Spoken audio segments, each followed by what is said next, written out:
Hello folks, and welcome to this episode of the Appalachian History Detectives. I am on site, and I'm at the foundation of what the old-timers tell me is the Shockey house. And I have not been able to find anything in any documented history stating that this was owned by the Shockeys. In fact, I cannot find any history on this house. I did the dig here about a couple months ago, maybe, but we didn't find a lot. And we found evidence that this place possibly burned down. So we believe that the house was built and it wasn't lived in very long before it burned to the ground. I don't have any facts to back that up, no proof whatsoever. I do know that not all of it burned down, because one of the old timers told me that what was left of this cabin was actually taken to another house in Winchester and helped to restore it. So the lack of artifacts in the ground tells me that no one lived here very long. I can't date the house. I don't know how old it is. And we never found anything that could date this house. This is the foundation. This is the chimney pile right here. It's a sizable chimney. This is the foundation right here. It's not that big of a house. There's an entrance to a cellar right there. And the activity on this site revolved around the pond here. Hope you guys enjoyed this episode. I hope you're not disappointed in our lack of fantastic finds. But we did find some silver coins on this dig, and I actually found my first silver coin. I look forward to a great video, a great day, and I'm glad that you guys are here to go through this story and this dig with us.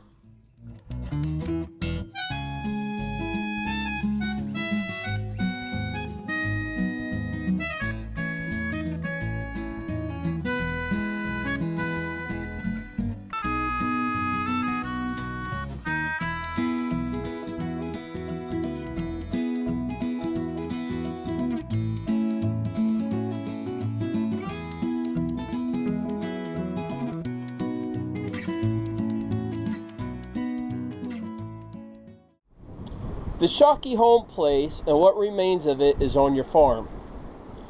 Do you have memories there? Yes, plenty of swimming and picnicking and all the good stuff that goes along with that fishing. We used to have a lot of good fish there. Dad taught a little band that he organized, and they'd play down at the house, and they come up there to have a picnic and go swimming. Just the band and the picnic. And then the boys from up at Cape and Spring Hollow, they'd come down at night. One night, when Russell's daddy came home from work, he heard this yelling and splashing. He came over and got my dad up and said, "Something's going on up the pond." And went up there and turned the flashlight on, and about 20 bear monsters flew out of their life. Good recreation. Yeah. You are neighbors of Ruby and her late husband. Tell us, are you related to them, and do you have a fond memory with them? Yes, Russell was my first cousin, and we've lived there side by side all these years. The kids got to the chicken house, let the dogs into the feed room, and it scared them, and they piled up and smothered quite a few.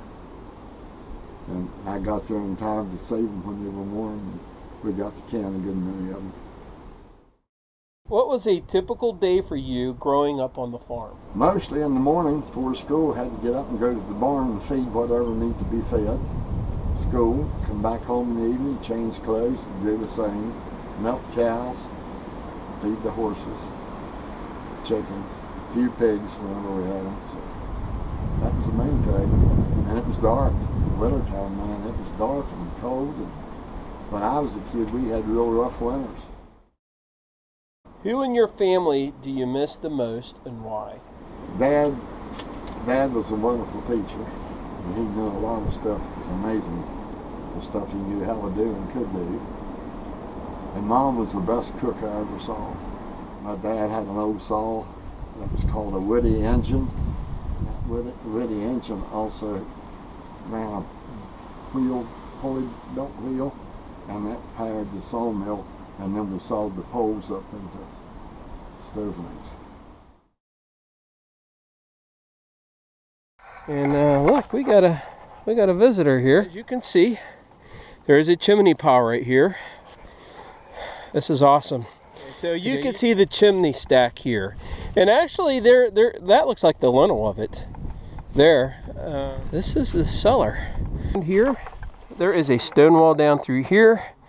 And there are piles of stone up there, over there. There's a stone wall right there.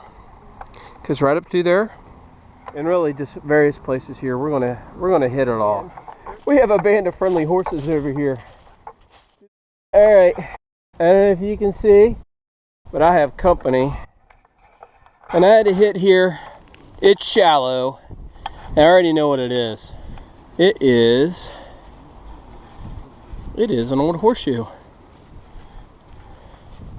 And I think we're gonna have company this entire time. Right there, you want a horseshoe? A horseshoe? Huh? All right, that's the first find of the day. I found this lying on the ground. You see it's got a square nut there. Square nut, what do you think that is? It was just right here lying on the ground. It's not a treasure, but it tells a story. You can see the old buckboard wagon right over there. And here's my helpers. These are my helpers right here. As you can see, I am surrounded by horses. I got a hit here. Look, this horse has got his head on my shoulder. Yes. Look at that. You guys see that? Let's see what we can find down here. I don't know if I'm going to be able to do anything. Oh.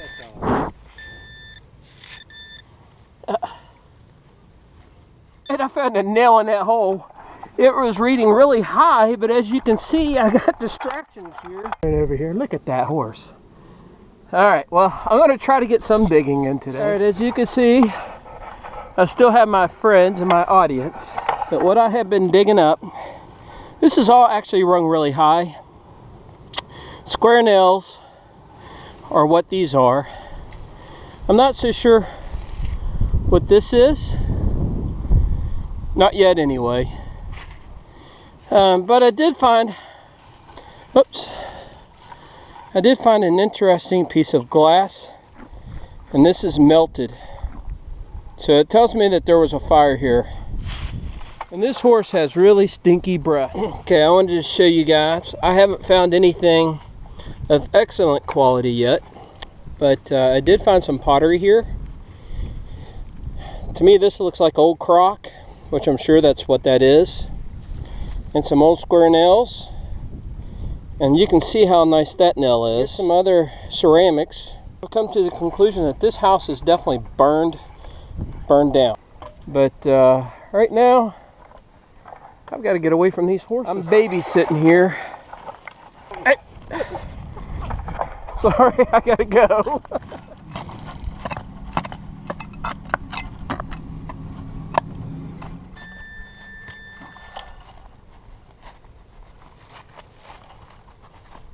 Okay, that's it. It's a big piece of iron. Plow, maybe? I don't know. Ain't that interesting? Well, now that's an artifact. Alright. Looks pretty interesting though, doesn't it? I don't know what it is, but it's interesting. Okay, I found it. I pulled it out of here. And it is, I know exactly what this is. It's a hand-forged chain link. But it rang high. I mean, it was 81. I found my first silver. It is a silver dime. It's a Roosevelt, but by gosh, it's silver. 1948. There's the hole I dug, and there it is after I'm done. No dirt out there.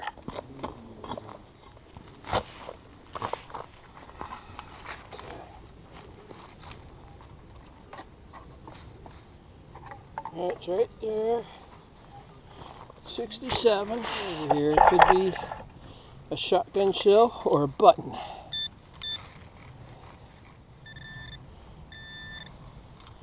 Or it could be Piece of trash. It's over here somewhere. Nope, I haven't got it yet. But I see it. And I don't know what it is. Piece of horse tack, maybe. I'd say it's a piece of horse tack. That was a deep hole. It's a shotgun shell. And you can see that hole is about as deep as my carrot right there. Yeah. Looky there. It is not